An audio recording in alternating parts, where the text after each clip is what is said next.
Woo! What's going on, guys? Orange Forum coming at you guys today with another video, and today I'm going to be touching on a video.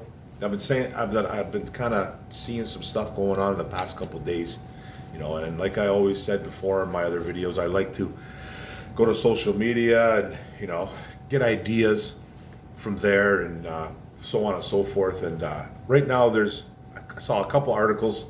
I saw an article on Detroit Lions Lowdown. John Macaron there was quoting a PFF article saying that PFF has us set as a team that's more than likely going to struggle in 2023. They could see us not even winning 9-10 games. And then Colin Cowherd, same type of deal. He came out with a video. He does his show weekly, whatever, or daily, whatever he does, and he had a guy on. He had a guy on there from Las Vegas, a Las Vegas insider, not a Raiders guy, but I believe it was a Vegas insider, a betting guy, saying that he sees the team regressing as well. The over/under is 9.5 wins. You can see this team not winning over 9 games, betting the under for the Detroit Lions. And I see this stuff and I don't get mad about it. I don't get mad about it because respect is earned. Respect is earned in the NFL. And the Detroit Lions have been the doormat for a long time. We've seen it in the past. We really have. We got this new regime though that looks like when they first came in, it was a disaster. 2021, we knew we were going to be a disastrous team. We were a terrible team. Ended up picking second overall. And ended up getting Hutchinson. But the first year was terrible. The first year was just a bad scene. Came on off the Patricia era. I think we picked 7th that year when Holmes and them came in. Took Sewell, did a couple things in the offseason. Didn't spend big money in year 1. Year 2, kind of the same kind of deal. But we ended up winning. 9 games as a team in the second year with Brad Holmes and Dan Campbell. Ended up picking, what did we pick there? We ended up picking 6, dropped back to 12, took Gibbs, took a tight end. Things have been up and kind of down for the Detroit Lions, but it looks like the arrow is pointing up, right? It looks like the arrow is pointing up, and there was all kinds of shit being talked. Let's just be serious about it. We knew what the situation was going in. Year 2, then now we're going into year 3, and there's all kinds of talk. We won the last 8 out of 10 games last year, 2022. Now people are talking NFC North championships. People are talking winning the NFC championship alone. People are talking Super Bowl odds. People are talking this. People are talking that. People are saying that we're like the 6th best team in the NFL. I think NFL.com had us ranked at 11. Peter King had us at 6. The arrow's going up. The hype machine is driving upwards. Talking about how we're so phenomenal in this position group. We're ready to rock and roll. I personally like this. I personally like now that the shine has it's a little bit faded off the Lions now. And I knew it would happen. I knew it would come. We're getting closer to OTAs. We're getting closer to training camp. We're getting closer to all this. Now these articles are coming out that people don't think that we're as good as people are saying we are. There's a little bit of back and forth going on. So now the experts seem to be a little bit concerned about the Lions roster, and that's okay. I explained that in my description of this video, or I'm going to keep sleeping on this team. That's fine. I agree that the hype train got a little bit carried away. I really do. Talking about Super Bowls, talking about winning the NFC North, talking about winning the NFC altogether. There's still a few teams in there that we're going to have to get by. We just have to play this game by game.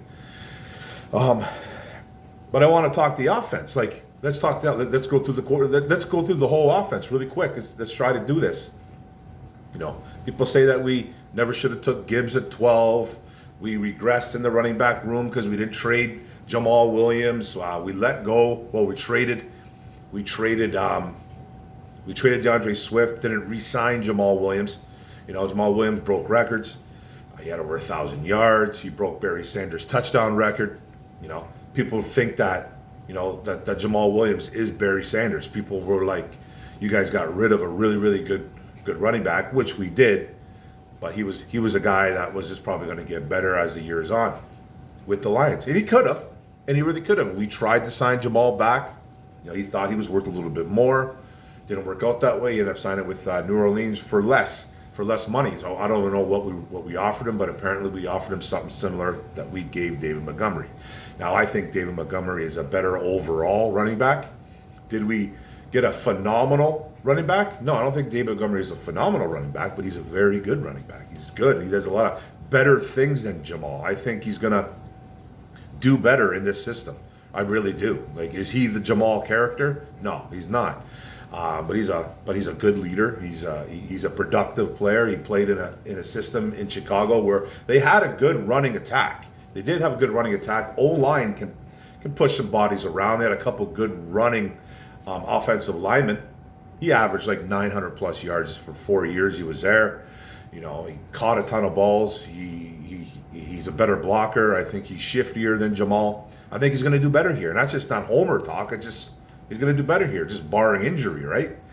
And then we drafted Jahmyr Gibbs, a guy that's a complete weapon, a guy that's more than a running back, a guy that you have to look out for in all aspects of the game. Can line up as a wide receiver inside the slot, going to line up as an H-back behind, but he's going to line up obviously in a running back position behind the quarterback to the side. He's a little bit of everything. Is he going to be a starter? Who knows? With David Montgomery, it's an RBBC, running back by committee anyway. So we got ourselves a really good weapon, kind of in the mold of the Jamal Charles, Alvin Kamara. Not saying he is those guys, but that seems like the type of style he is. And then we have a quarterback, Goff in year 3. You guys know how I feel about Jared Goff. I don't think he is the answer, but he's played exceptionally well in Detroit. In year 3, I expect him to have another good year under Ben Johnson. Thank God Ben Johnson stuck around for another year, and that's going to help him get even better in this system. So, then we improved the tight end room with drafting Laporta. I like the Brock Wright sticking around, James Mitchell sticking around. Not sure what they're going to do with the guys like Zylstra and all that, but they're running the tight end room got better. The O-line is still a top 5 unit. Can Big V stay healthy? Wide receiver is really the question mark. You can thank Jameson Williams for that. Missing the first 6 games is going to hurt. We drafted a kid in the 7th round, and Antoine Green, brought in Marvin Jones, who I think was a tiny bit of an uptick over DJ Chark, only because of availability. I think you're getting pretty much the same type of production in Marvin Jones that you would in Chark, because Chark's always banged up. He's already hurt in Carolina. I think he had some type of ankle procedure. He had some surgery. I don't know how major it is. He's already hurt. So you brought in Marvin Jones, who's an older guy, but can still play the game. And I think you're going to get, we're going to be seeing more of guys like Marvin Jones and Josh Reynolds now because of the Jameson Williams effect, missing 6 games. But the offense, I think, has improved. It's improved overall. When your running back room improves, you still don't know what you got in Gibbs, but you got a weapon. We know we have a weapon. And then, the tight end room better with Laporta. O-line still intact, a top 5 unit. Quarterback, Goff, hopefully he can get a little bit better. I think his ceiling is pretty much where he was at last year, though, but he can probably get a little bit better. Just got to do some better things on the road, in my opinion. So don't come at me or anything like that, but that's just how I feel. The offense has gotten better. Ben Johnson sticking around is a great sign. And the defense. Look at the defense, man. Look what they did in the secondary. Brought in C.J. Gardner-Johnson, brought in Emmanuel Mosley, brought in guys like Cameron Sutton, who all had really good years. Mosley got hurt early, but he was playing good football before he got hurt. He's a very instinctive corner. We know, he's playing on a good defense. Yada, yada, yada. He just needs to stay healthy. Cam Sutton was playing lights out for the Pittsburgh Steelers last year. Locking on to wide receiver 1 guys. Playing the outside, can play nickel, can play kind of everywhere. Then bringing in a guy like C.J. Gardner-Johnson, another guy that could play nickel cornerback, had a good year at safety for Philadelphia. Went to the Super Bowl. He had like 6-7 picks. You know, he's a feisty type of player, doesn't take no nonsense. The secondary was completely revamped, drafting Brian Branch, who can play nickel, who can play safety. Now wants to learn to play some outside corner, just seen that too as well. So he's going to learn everything. He's a very smart kid. The whole secondary is revamped. Linebacker room got better with the addition of Jack Campbell. You know, Anzalone in year 3, Detroit Lions, who I think has improved every year as a Lion. He's not a superstar linebacker by any stretch, but he's gotten better as a Detroit Lion. You know, and then you got Malcolm Rodriguez in year 2.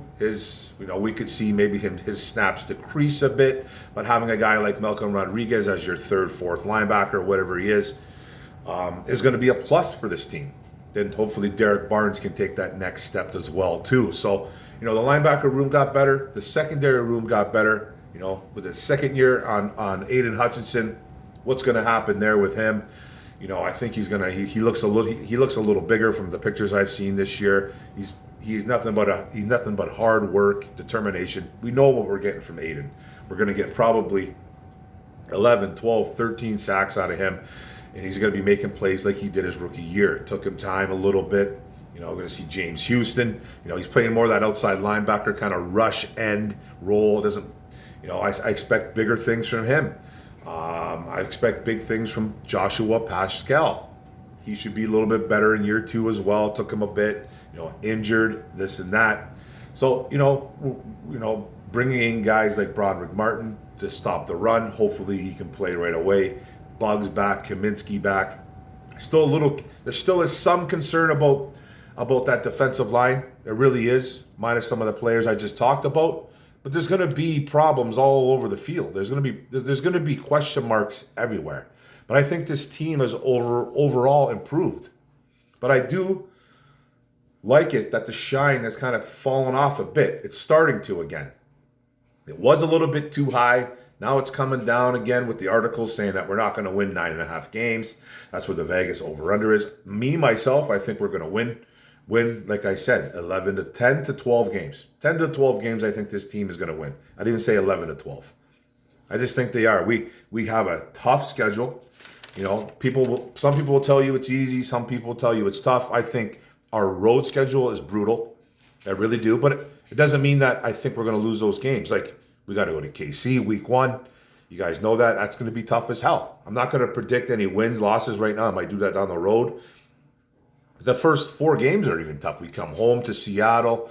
We got to play Atlanta. We got to play Green Bay. We don't really know what's going on with Green Bay in that quarterback situation. But hey, if Love is something that they think he is, Green Bay is going to be another good football team.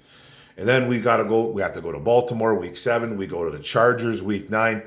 It's a tougher schedule. It's just not as easy as a lot of people think. Then we go to Dallas later in the year. Got to play the whole NFC South. Carolina, who's probably improved, I think has improved. They're going to have a rookie quarterback in there, so they could have some struggles. Tampa Bay, I don't think will be that much of a problem. They got Baker Mayfield as their quarterback. I don't think he's a problem. Atlanta's gotten better. The Saints are kind of, you don't really know what you're getting from them either. So, the NFC South is tough, but the AFC West is really tough, man. With, the Chiefs, obviously the Chargers are always good during the regular season. What's going on with the Raiders, though? Jimmy Garoppolo, don't really know. Broncos, I expect an improvement from Denver. We got to play them too. Obviously, the AFC West, we got to play them. Russell Wilson was a disaster in year 1.